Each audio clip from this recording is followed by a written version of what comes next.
La situation économique de l'Union continue d'être bonne. Comme il vous a été dit dans le communiqué, la croissance du produit intérieur brut de l'Union pour ce troisième trimestre se situe à 6,5% et c'est conforme aux prévisions qui ont été faites.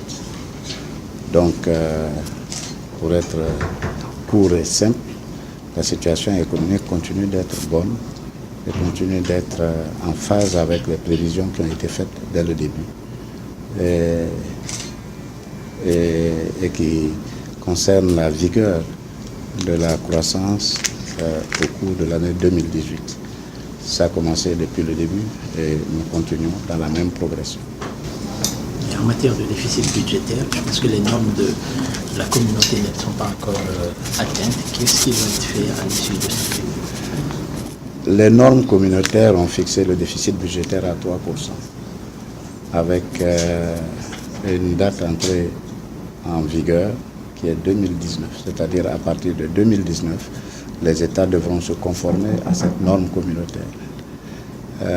Comme vous l'avez vu, il y a eu beaucoup d'efforts qui ont été faits et que les États vont continuer à faire. Les efforts, c'est bien sûr au niveau de l'accélération et de la mobilisation des ressources internes, notamment les ressources fiscales, et aussi la rationalisation des dépenses qui vont permettre aux États d'aller progressivement à l'atteinte de cette norme communautaire. Et nous espérons que cela va être fait et qu'en 2019, les États auront fait les efforts nécessaires pour pouvoir le faire. C'est possible et les dispositions sont prises, peut-être pas par la Banque centrale, mais en liaison avec la commission de l'UEMOA, qui suit cette question de façon particulière avec les États et qui leur permettra de mettre en place toutes les mesures qui sont envisagées de rationalisation, d'harmonisation et d'accroissement de la mobilisation des recettes fiscales pour pouvoir atteindre les objectifs qui sont fixés. Les potentiels facteurs à risque pouvant compromettre cette dynamique de croissance. Les facteurs sont traditionnels. Il y a bien sûr l'évolution de l'économie mondiale, parce que l'économie mondiale, dans son approche et dans ses perspectives, sont bonnes pour l'instant. Mais il peut y avoir des dysfonctionnements qui amènent à ne pas atteindre ce niveau de croissance, et cela obligatoirement aura une conséquence sur les économies de la zone, tant et si bien que ces rapports sont des rapports soit commerciaux, soit des rapports financiers.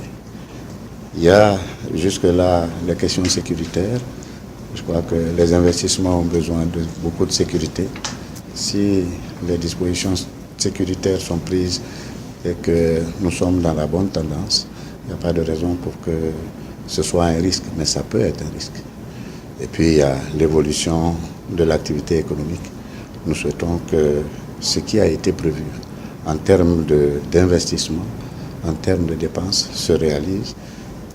Sinon, ça peut constituer un risque pour le niveau de croissance que les États souhaitent atteindre au cours de l'année 2018.